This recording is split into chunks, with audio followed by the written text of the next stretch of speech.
मंगलहारी श्री हरि का सच्चा नाम ध्याऊं, कार्तिक मास महात्म्य का 7वां अध्याय सुनाऊं।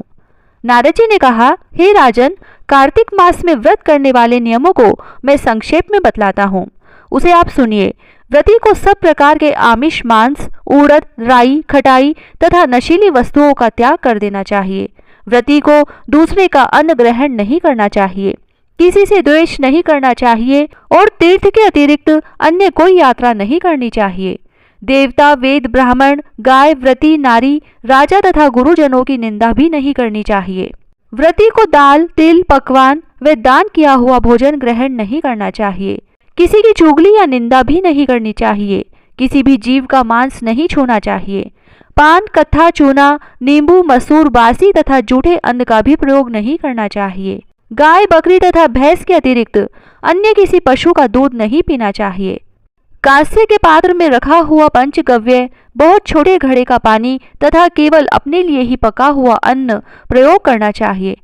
कार्तिक माह का व्रत करने वाले मनुष्य को सदैव ब्रह्मचार्य का पालन करना चाहिए। उसे धरती पर सोना चाहिए और दिन के चौथे पहर में केवल एक बार पत्तल में भोजन करना चाहिए।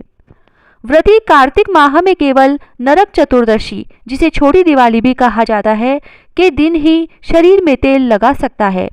कार्तिक माह में व्रत करने वाले मनुष्य को सिंगाड़ा, प्याज, मठा, गाजर, मूली, काशीफल, लौकी, तरबूज इन वस्तुओं का प्रयोग बिल्कुल नहीं करना चाहिए।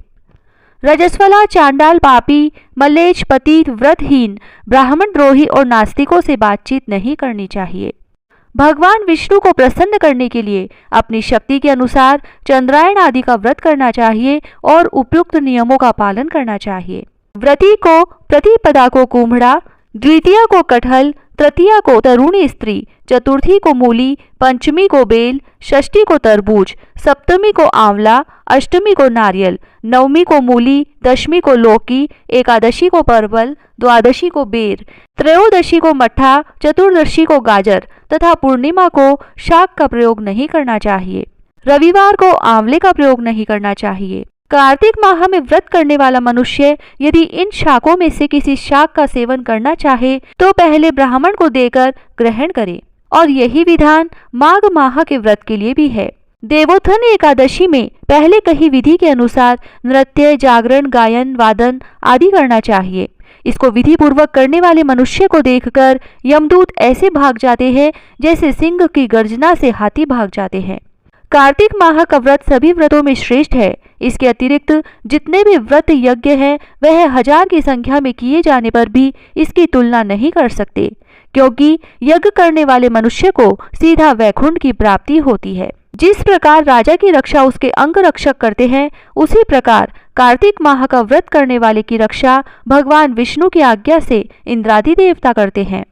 व्रती मनुष्य जहाँ कहीं भी रहता है वहीं पर उसकी पूजा होती है, उसका यश फैलता है। उसके निवास स्थान पर भूत, पिशाच आदि कोई भी नहीं रह पाते। विधि पूर्वक कार्तिक माह का व्रत करने वाले मनुष्यों के पुण्यों का वर्णन करने में ब्रह्मा जी भी असमर्थ है। यह व्रत सभी पापों को नष्ट करने वाला, पुत्र पौत्र प्रदान करने वाला और धन धान्य की वृद्धि करने वाला है। ओम नमो भगवते वासुदेवाय। 7वां अध्याय समाप्त। जय श्री राधे। कार्तिक की कहानी। 2 सास बहुएं थी। कार्तिक मास आया तो सास बोली, मैं कार्तिक स्नान के लिए तीर्थ जाना चाहती हूँ। बहू बोली, मैं भी चलूंगी। सास बोली, तू अभी बहुत छोटी है, अभी मुझे जाने दे। सासू तीर्थ गई तो बहू कुमार के से 35 कुंडे ले आई। रोज एक कुंडा भर कर रखती। उधर गंगा में सासू जी की नथ गिर गई। बहू कुंडे में नहाती हुई बोली, सासू नहावे उंडे, मैं नहाऊं कुंडे। इतने में गंगा की धारा कुंडे में आ गई। साथ में सासू जी की नथ भी आ गई। बहू ने नथ पहचान ली और अपनी नाक में पहन ली। महीना पूरा हुआ, सासू जी आई। बहू सामे लेने लगी तो सास नथ देखकर बोली कि तू यह कहाँ से लाई? तो बहू बोली, यह तो मेरे कुंडे में गंगा की धारा के साथ आ गई। पर सास ने कुछ ध्यान नहीं दिया। फिर सास बोली कि मुझे ब्राह्मण भोज करना है। तो बहू बोली कि सासू जी 2 ब्राह्मण मेरे भी जिमा दो, मैंने भी कार्तिक स्नान किया है। तब सास ने कहा कि तूने कहाँ कार्तिक स्नान किया? तो बहू बोली, ऊपर चलो मैं आपको बताती हूँ। ऊपर गए तो देखा सारे कुंडे सोने के हो गए। बहू बोली, मैं रोज कुंडा भरकर रखती और सुबह जल्दी उठकर नहाती और उल्टा करके रख देती। तब सासू जी बोली कि बहू तू तो बहुत भाग्यवान है जो साक्षात गंगा जी तेरे पास आई। तूने श्रद्धा और विश्वास से कार्तिक स्नान किया तो भगवान ने तुझे फल दिया। दोनों सास बहू ने धूमधाम से ब्राह्मण जिमाकर दक्षिणा देकर विदा किया। हे गंगा मैया, जैसे बहू पर कृपा की उसको कार्तिक स्नान कराया वैसे हम सबको कराना। तुलसा जी की कहानी।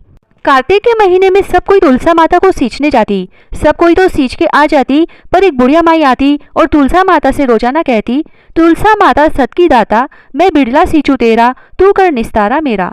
तुलसा माता अड़ुआ दे लड़ुआ दे, पीताम्बर की धोती दे, मीठा मीठा ग्रास दे, बैकुंठ का वास दे, चटके की चाल दे, पटके की मोत दे, चंदन का काठ दे, झालर की झिनकार दे, साई का राज दे, दाल भात का जीमन दे, 11 का दिन दे, कृष्ण का कांधा दे। इतनी बात सुनकर तुलसा माता सूखने लगी।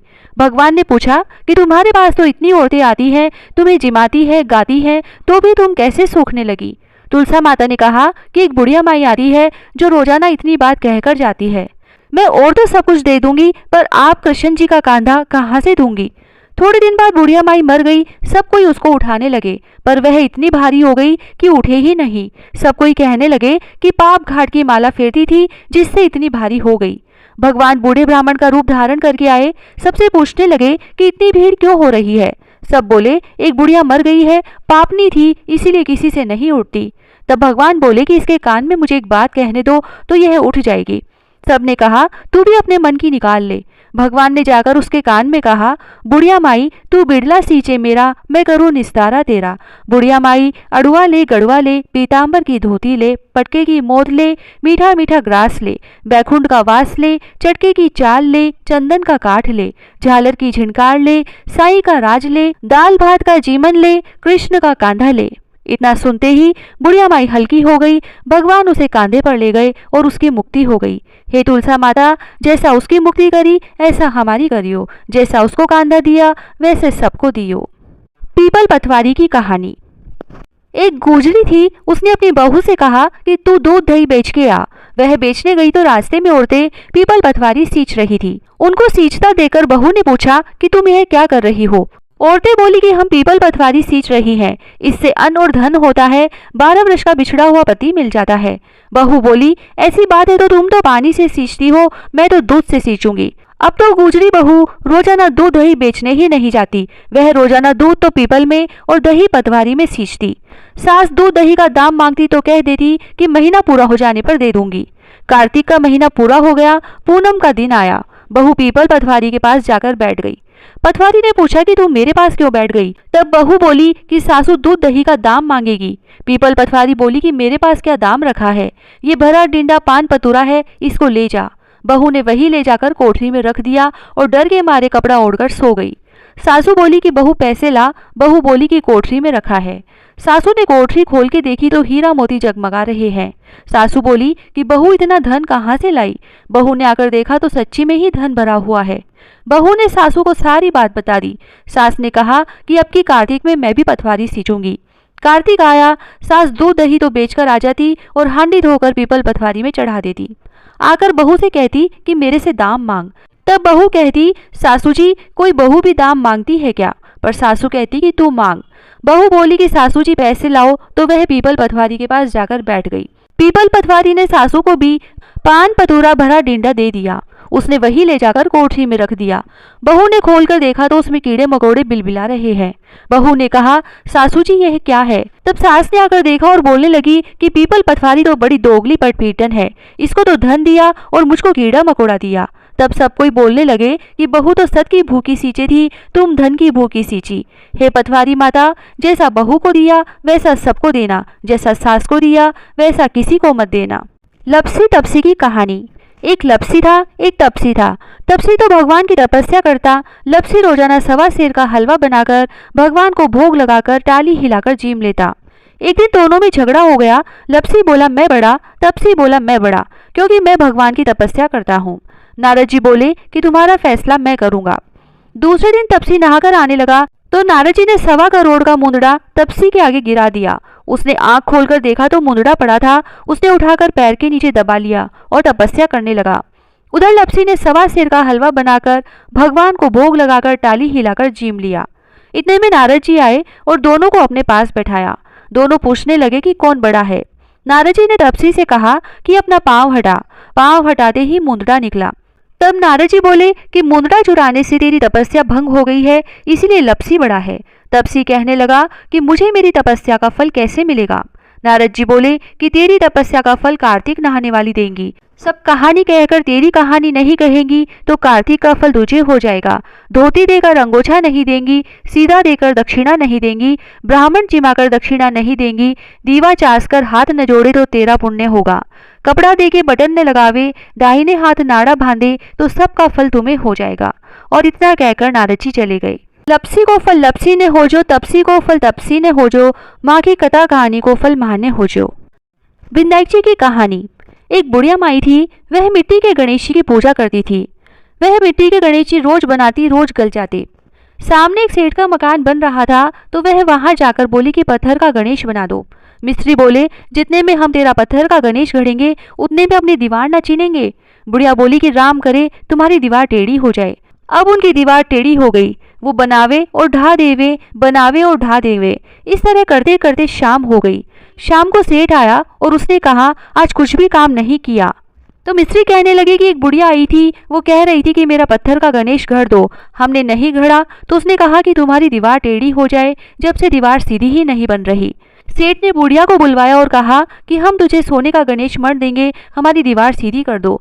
सेठ ने बुढ़िया को सोने का गणेश मंडवा दिया और सेठ जी की दीवार सीधी हो गई। हे विनायक जी महाराज, जैसे सेठ की दीवार सीधी करी वैसे सबकी करना। कहता न सुनता न हुकारा भरता ने सारे परिवार की रक्षा करना। हे कार्तिक महाराज, सबकी मनोकामनाएं पूरी करना, सबकी रक्षा करना। जय श्री राधे।